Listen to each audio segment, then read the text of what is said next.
السلام علیکم ورحمۃ اللہ وبرکاتہ۔ حامدا ومصليا اما بعد فقد قال الله تعالى في القرآن المجيد والفرقان الحميد أعوذ بالله السميع العليم من الشيطان الرجيم بسم الله الرحمن الرحيم وما أرسلناك إلا رحمة للعالمين۔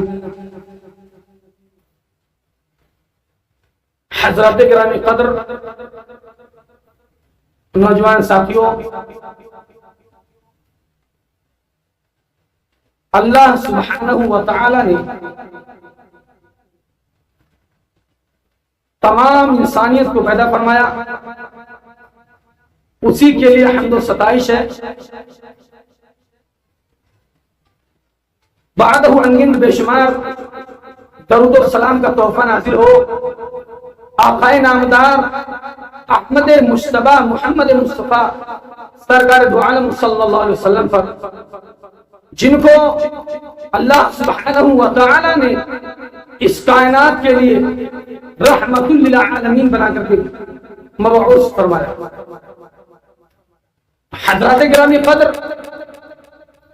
ہماری شریعت ہر اس خصلت و عادت کو اختیار کرنے کی ترغیب دلاتی ہے اور ابھارتی ہے، جو اچھی اور بھلی ہو، جو اللہ سبحانہ و تعالی کو پسند ہو، جس کے اختیار کرنے پر بندہ اللہ سبحانہ و تعالی کا نزدیکی بن جاتا ہے اور لوگوں کے نزدیک وہ قریبی بن جاتا ہے، اور انہی اچھی خصلتوں اور عادتوں کو سلیم الفطرت بندہ بھی پسند فرماتا ہے۔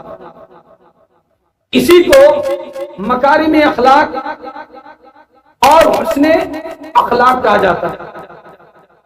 پیغمبر اسلام جناب محمد رسول اللہ صلی اللہ علیہ وسلم مکہ میں لوگوں کو توحید کی دعوت دے رہے تھے۔ لوگ آپ صلی اللہ علیہ وسلم کا استہزاء مذاق اڑا رہے تھے۔ پیارے حبیب جناب محمد رسول اللہ صلی اللہ علیہ وسلم مکہ سے قریب 55 کلومیٹر کے فاصلے پر طائف ہے۔ پیارے حبیب جناب محمد رسول اللہ صلی اللہ علیہ وسلم مکہ سے پیدل چل کر کے طائف پہنچے اور وہاں کے لوگوں کو توحید کی دعوت دینے لگے، ایک اللہ کی طرف بلانے لگے۔ وہاں کے لوگوں نے آپ صلی اللہ علیہ وسلم کے ساتھ بد اخلاقی سے پیش آئے، آپ کے ساتھ عزت و وقار کے ساتھ پیش آنے کی بجائے آپ صلی اللہ علیہ وسلم کو رسوا کرنے لگے۔ آپ صلی اللہ علیہ وسلم کے پیچھے اوباش قسم کے لوگوں کو لگا دیا گیا۔ آپ صلی اللہ علیہ وسلم کے پیچھے وہ اوباش سیٹیاں مارتے، پریشان کرتے، اور آپ صلی اللہ علیہ وسلم کو ان ظالموں نے اس قدر مارا کہ آپ کے ٹانگ مبارک میں خون بہہ کر، آپ کے ٹانگ مبارک سے خون بہہ کر آپ کے جوتے میں جم گیا۔ پیارے حبیب جناب محمد رسول اللہ صلی اللہ علیہ وسلم آرام سے ایک جگہ آ کر بیٹھ گئے، اور اتنے میں آسمان سے ایک بادل کا ٹکڑا آپ صلی اللہ علیہ وسلم کے اوپر سایہ فکن ہوا۔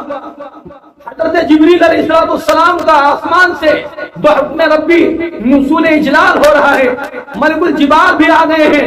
پیارے پیغمبر جناب محمد رسول اللہ صلی اللہ علیہ وسلم کی ذات اقدس کے اوپر سلام کا نذرانہ پیش کیا۔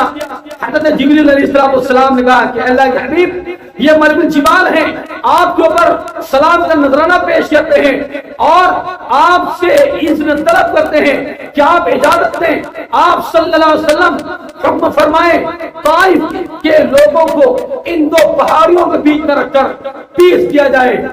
اللہ کے نبی صلی اللہ علیہ وسلم، آپ کی رائے کیا ہے؟ آپ کیا فرما رہے ہیں؟ میرے بھائیوں میں دوستو، اگر ہم اور آپ ہوتے تو کہہ دیتے ہاں پیس دو۔ چنانچہ پیارے پیغمبر جناب محمد رسول اللہ صلی اللہ علیہ وسلم نے فرمایا بل انی ارجو اللہ ان یخرج من اصلابہم ان یعبدوا اللہ وحدہ ولا یشرک بہ شیئا. اللہ کے حبیب فرماتے ہیں کہ مجھے اللہ کی ذات سے کبھی امید ہے کہ اللہ سبحانہ و تعالی ان کی نسلوں سے، ان کی پشتوں سے ایسے لوگوں کو پیدا فرمائے گا جو اللہ کی عبادت کریں گے اور اللہ کی عبادت میں کسی کو شریک اور ساجد نہیں بنائیں گے. اللہ کی ذات سے مجھے کبھی امید ہے. چنانچہ اللہ کے حبیب جناب محمد رسول اللہ صلی اللہ علیہ وسلم اپنے جانی دشمنوں کو بھی دعائیں دیتے ہیں، دعائیں دے کر کے وہاں سے آتے ہیں. اس سے پتہ چلتا ہے کہ پیارے حبیب جناب محمد رسول اللہ صلی اللہ علیہ وسلم مار کھا رہے ہیں، اذیت جھیل رہے ہیں، لیکن آپ صلی اللہ علیہ وسلم کے زبان مبارک سے بد دعا کی کلمات نہیں نکلتے ہیں. میرے بھائیوں، میرے بزرگوں، آئیے میں آپ کو بتاؤں، حضرت ابو ہریرہ رضی اللہ تعالی عنہ راوی حدیث ہیں، فرماتے ہیں کہ پیارے پیغمبر جناب محمد رسول اللہ صلی اللہ علیہ وسلم سے کہا گیا، قیل یا رسول اللہ ادعوا علی المشرکین، اے حبیب، اے پیارے حبیب جناب محمد رسول اللہ صلی اللہ علیہ وسلم، آپ ان مشرکوں کے اوپر بد دعا کیوں نہیں کرتے جنہوں نے صحابہ کرام کے عرص حیات کو، زندگی کو تنگ کر رکھا ہے، عرص حیات کو تنگ کر رکھا ہے. صحابہ کرام کے اوپر مسلمانوں کی زندگی کو چینا دوبر کر رکھا ہے، ظلم و ستم کے پہاڑ توڑ رہے ہیں. پیارے حبیب آپ ان کے اوپر بد دعا کر دیجئے.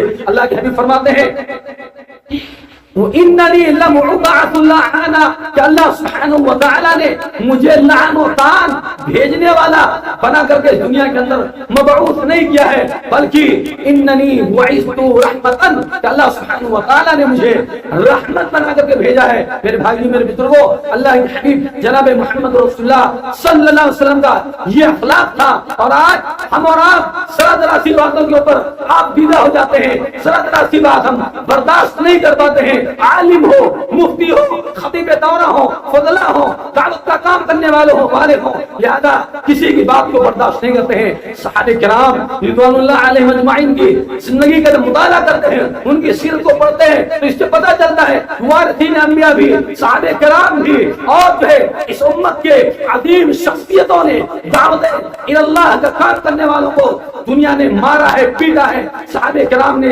ظلم کو برداشت کیا ہے. اللہ کے حبیب جناب محمد رسول اللہ صلی اللہ علیہ وسلم کو عافیت دی گئی، دیگر جو ہے ائمہ کرام کو ستایا گیا، اسلام کے لیے دعوت اللہ کے کام کرنے والوں کو ستایا گیا. لیکن ایک ہم اور آپ ہیں کہ بہت جلد جو ہے بہت جلد تبدیل ہو جاتے ہیں. ہم چند باتیں کسی کی برداشت کرنے کو تیار نہیں ہوتے ہیں. کامیابی کہاں سے ملے گی؟ کامیابی ملنا ہے، کامیابی چاہتے ہو، کامیابی کی تلاش میں ہو تو اے لوگوں، پیارے حبیب جناب محمد رسول اللہ صلی اللہ علیہ وسلم کے اسلوب کو اختیار کرنا پڑے گا.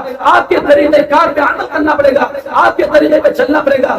دنیا مارے پیٹے لیکن دعوت کا کام نہیں چھوڑنا چاہیے. اس سے پتہ چلتا ہے کہ پیارے پیغمبر جناب محمد رسول اللہ صلی اللہ علیہ وسلم نے جو دین کو پھیلایا وہ نہایت اذیتوں کو برداشت کر کے آپ نے اس کی ترویج و ارشاد کی. ہمیں بھی چاہیے کہ پیارے پیغمبر جناب محمد رسول اللہ صلی اللہ علیہ وسلم کے دین کو پھیلائیں. اس کے لیے کچھ بھی پریشانی آئے، اس کے لیے ہمیں کچھ بھی اذیتوں کو جھیلنا پڑے، ہم جو ہے خوش ہو کر اس کام کو انجام دیں. اسی میں کامیابی ہے، اسی میں عزت ملے گی، ورنہ ذلت اور رسوائی مقدر بن جائے گی. ضرورت اس بات کی ہے کہ ہم پیارے نبی جناب محمد رسول اللہ صلی اللہ علیہ وسلم کی سیرت کو اپنائیں، صحابہ کرام کی سیرت کو اپنائیں، آپ کے اخلاق حسنہ کے مطابق چلنے کی کوشش کریں. اللہ سبحانہ و تعالی ہم سبوں کو دعوت اللہ کا کام کرنے کی بحسن و خوبی توفیق عطا فرمائے. اخلاق کے ساتھ لوگوں کے سامنے دین اسلام کی دعوت دینے کی توفیق عطا فرمائے. آمین. وآخر دعوانا الحمدللہ رب العالمین. السلام علیکم ورحمۃ اللہ.